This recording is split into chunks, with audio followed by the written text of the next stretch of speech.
안녕하세요. 제가 잘못한 건지 궁금해서 글을 남겨봅니다. 제 친정언니는 전문대 나와 21살 때부터 열심히 일해 돈도 많이 모았어요. 그래서 26살 때 아이의 원룸을 매매하더니 시세 차익 내서 팔고 경기도에 있는 또 18평대 아파트를 하나 매매하더라고요. 그게 가격이 엄청 뛰어서 8천만 원 주고 산 게 2억 가까이 되었고 그거 다시 팔고 언니 돈 보태 나이 30살 초반에 경기도 30평대 아파트를 하나 매매했어요. 그리고 결혼하고 나서도 형부랑 성실하게 돈 벌어 아파트 하나 더 샀고요. 그래서 집이 두 채예요. 남들 다 노는 나이에 코피 흘려가며 일한 언니였고 제가 정말 존경해요.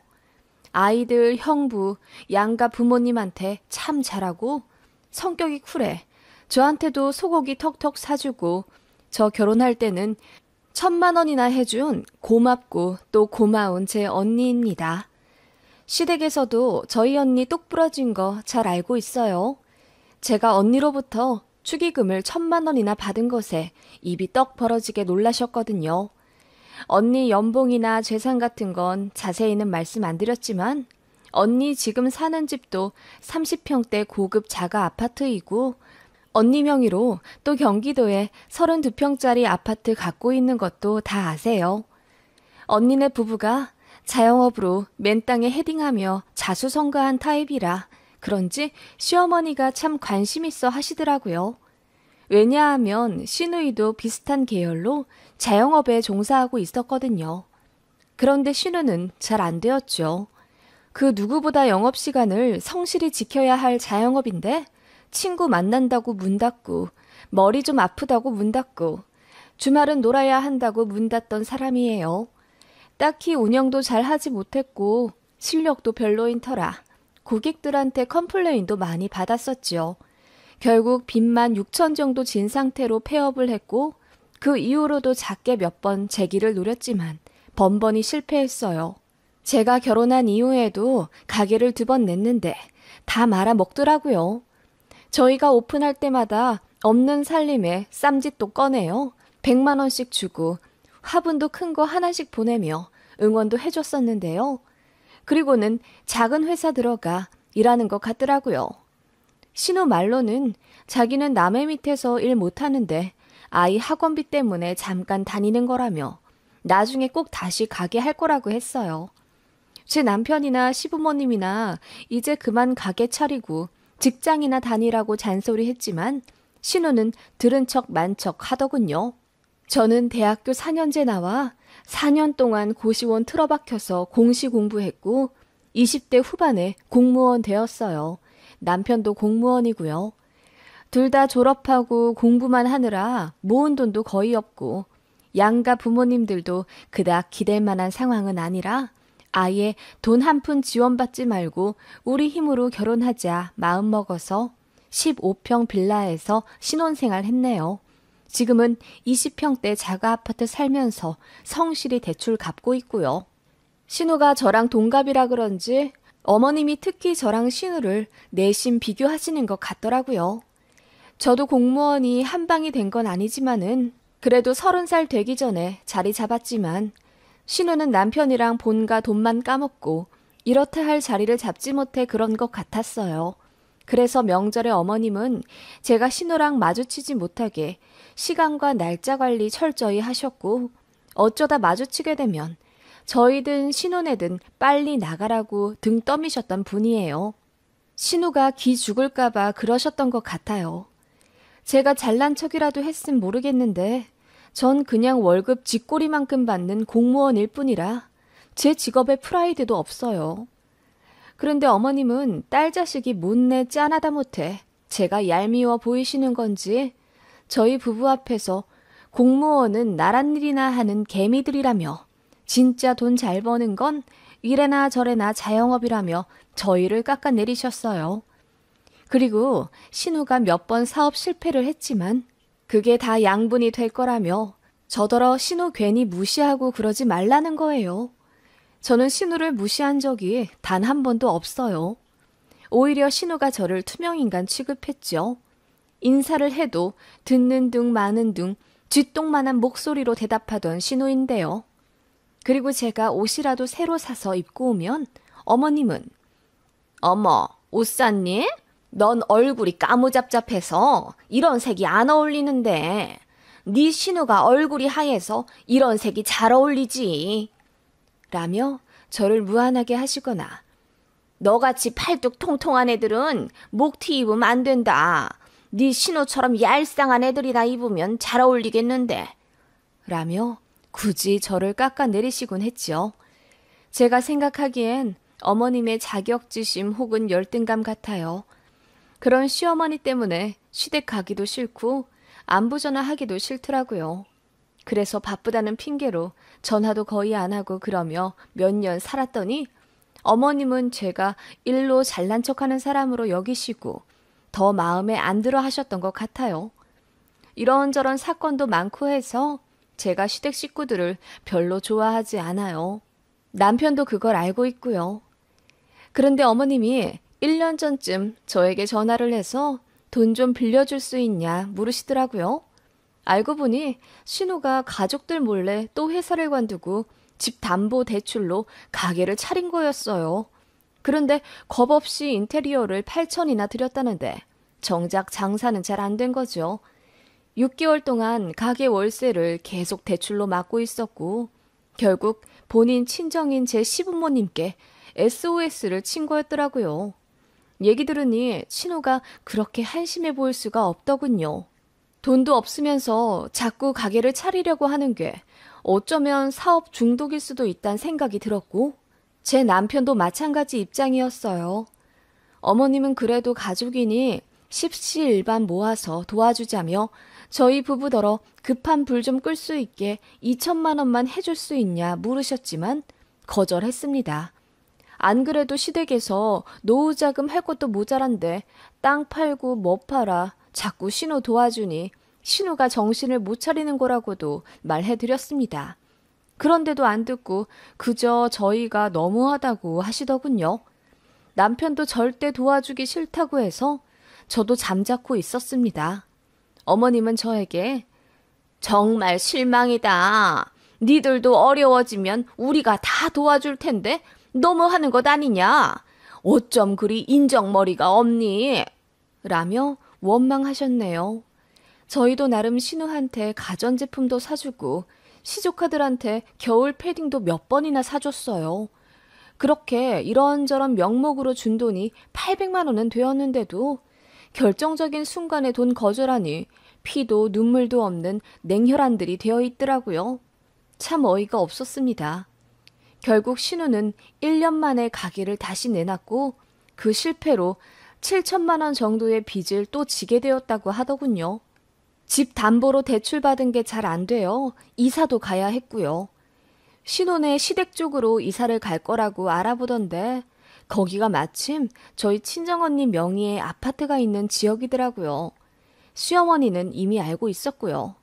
저에게 다신 연락 안 할 것처럼 냉하게 굴더니 다시 연락하시더군요. 세아가, 너 친정언니네 아파트가 있다는 곳이 무슨 동이니?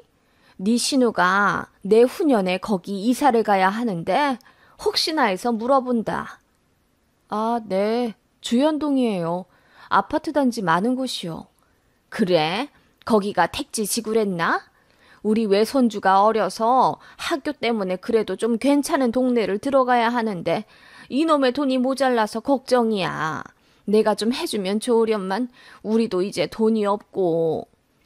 어머님은 그렇게 저에게 돈 없다는 하소연을 또 하기 시작하셨어요.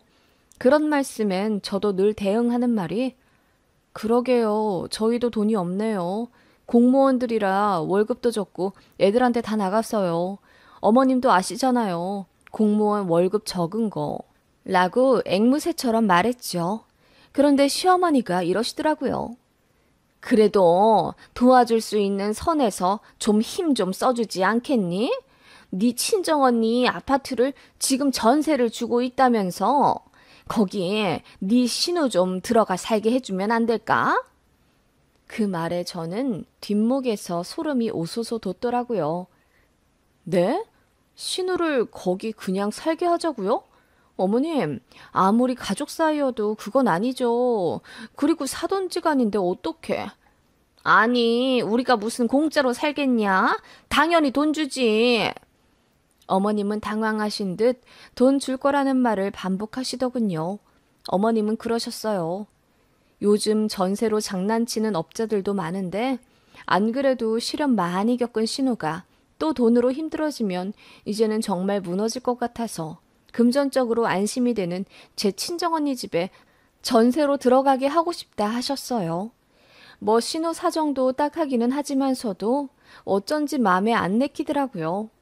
시세대로 준다고는 하지만 만약 시세가 올라서 전세금을 더 달라고 연락하면 그것도 괜히 언니 입장에서 뻘쭘할 거고 또 계약 연장할 때 언니가 제 신우에게 나가라고 말하기도 어려울 것 같았고요. 그래서 제가 단칼에 거절을 했어요. 지금 세입자가 오래 살고 있는 것 같아서 언니가 안 내켜 할 거라고 했더니 어머님이 기분이 나쁘신 듯 알겠다며 전화를 탁 끊으시더군요. 전화 끊고 어쩐지 짜증이 나서 언니와 수다를 떨 요량으로 전화를 걸었어요. 언니한테 이야기하며 제가 콧방귀를 뀌었더니 언니가 이러더라고요. 안 그래도 지금 세입자 6개월 뒤에 나가. 그런데 이쪽에 아파트가 너무 많이 생겨서 전반적으로 세입자가 안 구해진대. 나는 뭐 네 신호 들어와도 상관없어. 그리고 공과 사 구분할 줄은 알지. 난 필요한 말은 딱 부러지게 하는 편이야. 그러니 네 신호더러 괜찮으면 계약하자고 해. 내가 동호수 알려줄 테니. 언니는 늘 쿨한 사람이라 그런지 제 이야기에 흔쾌히 상관없다 하더라고요. 돈적으로 잘못되면 고소하면 된다고도 했고요. 아무튼 언니도 이래저래 세입자가 아쉬운 상황이라 하여서 시어머니한테 이야기를 한번 해보기로 했어요. 제가 전화하니 어머님이 너무 좋아하시며 이런 얘기는 만나서 해야 하니 저더러 주말에 오라고 하시더군요. 그래서 그 주 주말에 어머님과 얼굴 보고 언니 집 얘기를 했습니다. 언니가 상관없다네요. 현 세입자도 나간다고 해서 한 달 뒤부터 집 보러 가도 될 것 같아요. 동호수 알려드릴 테니 다음 달에 보러 갔다 오세요. 너무 잘됐다. 역시 니네 언니는 참 사람이 되셨다니까. 내가 상견례 때 알아봤어. 사람 됨됨이가 어찌나 좋아 보이던지. 어머님은 기분이 좋은지 제 언니 칭찬을 하며 웃으셨습니다. 네, 아가씨 전세 대출 받으셔야 하죠? 얼마나 받으셔야 해요? 지금 언니 집이 시세대로라면 3억 초반인데 제 시댁 식구들이라 3천만 원 정도는 빼준다고 하네요. 대신 도배랑 장판 바꿀 거면 아가씨가 하셔야 하고요. 제가 언니에게 들은 조건을 어머님께 말씀드리자 어머님의 표정이 급격히 안 좋아지기 시작하셨습니다. 전세가 3억 초반이라고? 그렇게나 비싸니? 네, 거기가 많이 올랐잖아요. 언니도 그냥 팔아버릴까 하다가 전세로 계속 돌리고 있는 거고요. 3억이나 우리는 줄 수가 없는데? 그래서 3천을 빼주면 얼마를 줘야 하는데? 어머님은 갑자기 차가워진 말투로 저에게 말씀하셨습니다. 저는 그때 가봐야 알겠지만 아마 2억 8천 정도로 언니가 얘기하지 않을까 싶다고 했고요. 그랬더니 어머님이 갑자기 화를 내시는 거예요. 지금 네 신우집도 1억 5천 정도밖에 안 되고 거기에 대출도 잔뜩 껴있는 거 모르냐? 네 신우가 돈이 어딨다고 3억 가까이 되는 돈을 끌어와. 어머님, 다 알아보고 말씀하신 거 아니에요? 물어보시길래 알아봐드린 것 뿐이고요. 아니, 그래도 그렇지. 참 사람 사정 안 봐준다. 니네 언니도 그래. 어떻게 가족끼리 전세 계약을 하는데 그걸 다 받으려고 하신다니? 네? 다 받는 게 아니라 3천이나 빼준다잖아요. 저희 언니랑 제가 왜 너무한데요? 저 정말 당황스러워요. 제가 어이없는 표정으로 대꾸하자 어머님이 네 신호 사정 어려운 거 알면 네가 네 언니한테 잘 좀 얘기해서 어떻게 좀 좋게 들어가게 해줘야지. 라며 횡설수설 하시더라고요. 그 말에 제가 헛웃음을 치며 네? 설마 저희 언니 집에 공짜로 들어가겠다는 이야기예요? 저희 언니가 왜 그런 손해를 봐야 하는데요? 제 입장은 생각 안 하시고요? 라고 했더니 어머님이 펄쩍 뛰며 누가 공짜로 들어간대? 아니 3천 빼주는 것 가지고 네 신우가 어디 거길 들어가겠니? 당장 돈 1억도 없는데 그냥 성의껏 몇 천 정도만 받아주면 그만이지. 그럼 니네 언니는 사돈 가지고 돈 장사 하려고 했다는 거야? 사람 좋다고 한 거 취소다 취소! 라며 소리를 치시고는 저더러 나가라고 하시더군요. 몇 천이요? 전세 시세 3억이 넘는 아파트를 몇 천 주고 들어가려 하셨다고요? 어머님, 아무리 그래도 돈 걸린 일인데 제대로 하셔야죠. 저희 언니도 이익 포기하고 3천 덜 받겠다고 한 건데 어머님 참 너무하시네요. 저희 언니가 사람 좋은 게 아니면 어머님은요? 그거 도둑놈 심보 아니에요? 네, 저도 너무 화가 나서 필터링 하지 않고 말해버렸어요. 제가 도둑놈 심보 아니냐고 하자 어머님 얼굴이 새빨개지며 뒤로 넘어갈 듯 난리치시더군요. 그 난리에 아버님까지 뒤늦게 끼어들어 무슨 일이냐 물어보시고 제가 자초지종 이야기하자 어머님만 타박하시더군요. 어머님은 억울하다며 급기야 우셨고요. 그리고는 오만 쌍욕을 하면서 제가 싸가지가 없네. 두 자매가 돈독이 올라서 미쳐버렸네. 뭐네 하시더라고요. 남편 없이 간 게 천추의 한이었습니다. 아니 어떻게 며느리의 친정언니 집에 거저 들어갈 생각을 하는 걸까요? 저는 어머님이 하도 당당하게 거길 들어가고 싶다고 하길래 어머님이 숨겨둔 땅이라도 있나 했어요. 저희에게 안 주셔도 되니 신호일로 저희에게 불똥만 안 튀었으면 좋겠다고 늘 생각했거든요. 어머님이 믿고 계신 건 미지의 땅이 아니라 바로 제 언니였더라고요. 사돈이 왜 가족입니까? 그것도 제 언니가요. 저는 길길이 날뛰는 어머님에게 저 싸가지 없는 것도 맞고 돈뚝 어른 것도 맞으니 보기 싫으면 이제 연락도 않고 시댁도 안 오겠다고 했습니다. 그랬더니 어머님이 안 그래도 그럴 참이었다 하시더군요. 그리고는 어떻게 시어머니한테 도둑놈이라고 할 수가 있냐며 엉엉 우시는 거예요. 저는 모르는 척하고 바로 시댁 뛰쳐나와 시동 걸고 집으로 왔고요. 뒤늦게 시어머니가 버선발로 뛰쳐나오는 것이 사이드 미러로 보였지만 무시했습니다.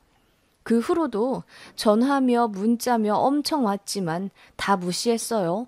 한 달쯤 넘었을까? 어머님이 문자로 사과하시더라고요. 어른 사과니 받아들였습니다만 껄끄러워 당분간 아들이랑 손주만 시댁에 보낸다고 하고 그 이후로 일절 시댁이랑 왕래 없습니다. 신우가 뒤늦게 이야기 듣고는 어머님께 화냈다고 하더군요. 말이 3천이지 제 언니에게 조금 더 살살기면 8천 정도 깎을 수 있었다면서요. 그럼 들어갈 수 있지 않겠냐 했다는데 어이가 없더군요. 그 엄마의 그 딸이라는 게 느껴지더라고요. 언니한테 이야기했더니 자긴 괜찮은데 제가 걱정이라더군요. 제 시댁이 상식적이지 않은 건 알았지만 도가 지나치다면서요. 그리고는 막 웃는 거예요. 시어머니한테 도둑놈이라고 한 게 너무 웃기면서도 시원하다고요. 언니 때문에 저도 웃었네요. 아무튼 저는 시댁의 정이 탈탈 털렸고 남편에게도 말했습니다.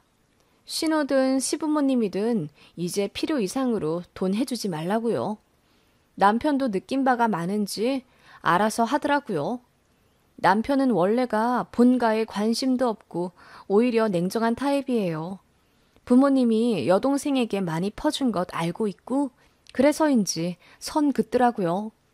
여동생에게 해줘도 상관은 없는데 효도는 자기한테 바라지 말라고도 말했다네요. 아버님도 수긍하셨고요. 이제 뭐 알아서 하겠죠. 신우는 본인 시댁으로 합가할 것 같고요. 물론 울고 불고 하겠죠. 신우도 자기 시댁 싫어하거든요. 돈이 없으니 별 수 있나요? 어머님만 눈물로 안타까워 하시겠지요. 이제 신우도 멀리 가고 아들 며느리랑도 싸워 멀어지니 어머님은 그 새치혀 때문에 외로워지실 일만 남았네요. 아무튼 제가 시어머니한테 도둑놈이라고 한 게 잘못한 건가요?